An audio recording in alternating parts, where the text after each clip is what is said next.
The first step in becoming a consistently successful trader is to have an edge.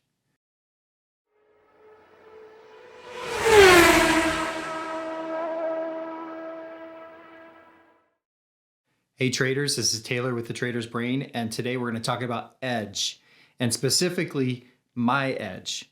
And the reason I'm doing this is, one, you guys have asked a lot of questions. There's been a lot of curiosity about how I've evolved from being an order flow trader to something different, and want to know what that something different is, and that's great. But the other reason is because I firmly believe that in order to get to consistent success as a trader, you have to start with an edge. Without having an edge is like learning how to play golf and going straight to a mindset coach without having even picked up a club. You got to go out, you got to buy the clubs, you got to take some swings, you got to get out to the tees. And that's how trading is. You have to have edge, you have to have a process, you have to be in the game, and then you can work on mindset. And so I'm going to show you guys a little bit about what my edge is and what it does for me. And I'm going to do this through a series of videos. And today I'm just going to start with kind of an overview of the framework I use, but then I'm going to go through each part of the framework and then try to tie it all together with some examples. And that's going to be a series of videos. So please be patient as I get those videos out. Okay, so framework, what is it? It's called NADRO, and I got it from Merritt Black, who was the head futures trader at S&B Capital, which is a leading prop trading firm. He's since left and started Apteros Trading. So if you want to find Merritt, he's on apterostrading.com. I have no affiliation with him. But this framework really changed the way that I trade. And it looks at the market from a top-down approach. And so you start really high level and you create a narrative, and then you kind of build on what's happening throughout the day, all the way down to a very specific point of entry. And you'll see that as I explain the actual framework. Now, the framework is called NADRO, and it stands for N for narrative, A for acceptance, D for developing value, R for rhythm, and O, you guys guessed it, order flow. Now, narrative, let me just start with narrative. It's the highest component, and it's the first component to start with. Narrative under this particular approach is based on auction market theory. So I use tools like market profile and VWAP. Some people use volume profile, and that's fine. But I use these tools to give me a contextual understanding about where the market is today. What is the current market condition? And I ask myself questions like, where is the market trying to go? And market profile helps me to answer that question. Where has it been rejected? Where has one side failed to do what was expected of them? And so as I kind of ask these questions when I'm doing my prep work, market profile gives me a broad view of what's taking place and what has taken place in the market. What I use this for, this narrative part, is to really create my lines in the sand. Where do I think market condition might change? Because that's what we're doing. We're trying to assess the current market condition and where that current market condition might actually change. Where are places where price might reject or accept into a new market condition? Auction market theory is all about balance and value. So markets are either in balance, they've found value, or they're seeking value and they come out of balance. And we'll talk more about this when I go through and talk about narrative in detail. So that's what I do to start out with. I get this narrative understanding of the market. I might have a directional bias, I might not, and I'm looking for confluent areas to create my lines in the sand. Now, once I have a line in the sand, I don't blindly just wait for price to go there. There's a concept called acceptance that's very important. And a line in the sand could be based on this higher order narrative, or it could be, as we talk about developing value, I have developing value areas too. Acceptance is really important. And I have a really good example that I'll show you guys where I had this nice line in the sand and price came screaming down to it. It bounced down below it. And if you just went with the line in the sand, you would say, okay, now I got to go short because my line in the sand was breached. But there wasn't acceptance. And so really what that was just a failed breakout.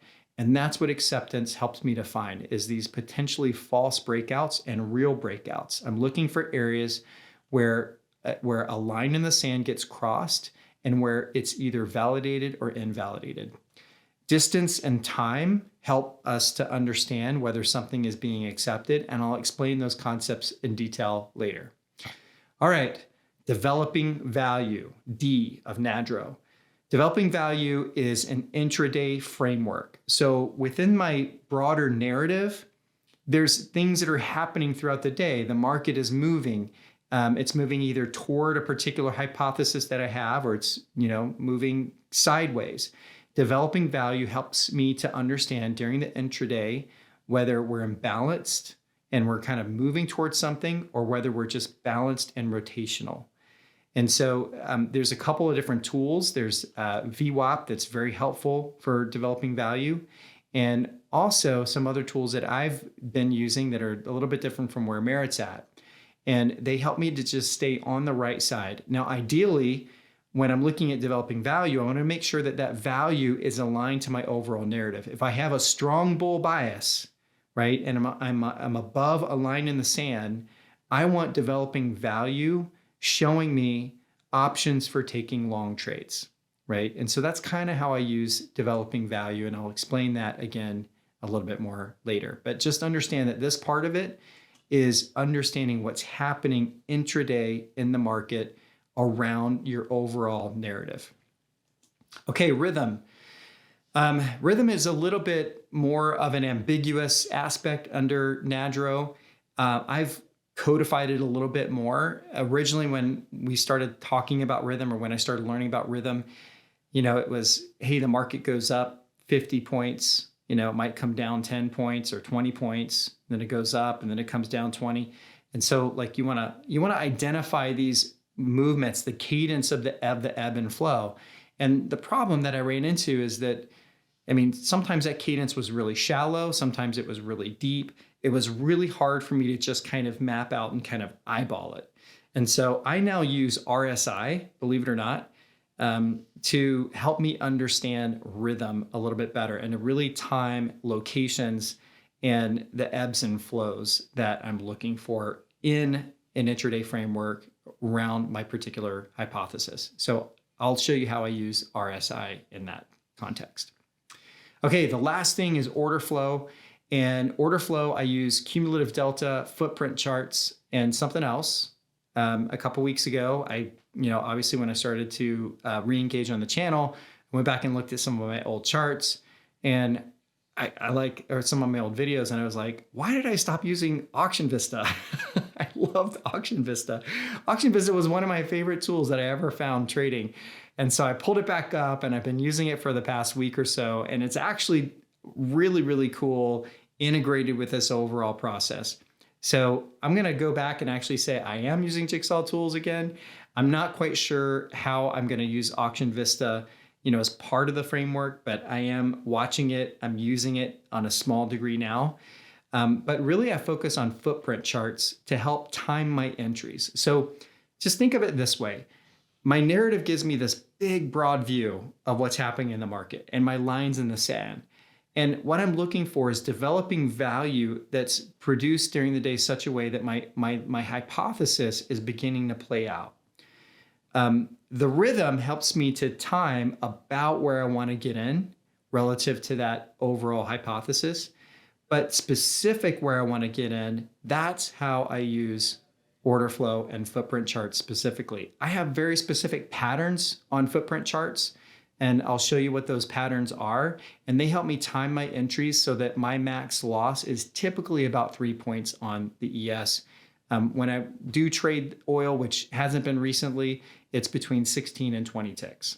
So the other thing, just as a little bit of a bonus, I've been integrating market internals recently. I'm really loving what market internals are showing me. I don't know where they fit in this overall context, this overall framework, but it's helping me in one way with developing value during the day. It's also helping me with rhythm. I'm using tick charts, or the ticker for rhythm. And so I'll show you guys what I'm doing there. Market internals, when you're trading the ES, look like they're really cool to use. So that's it in a nutshell. I use NADRO. I'll share as much as I can without jumping into proprietary stuff. And we'll go from there in terms of edge. And then next time we'll talk, maybe I'll do a series on process. And of course, I'm going to keep the mindset videos coming. So until then, traders, happy trading.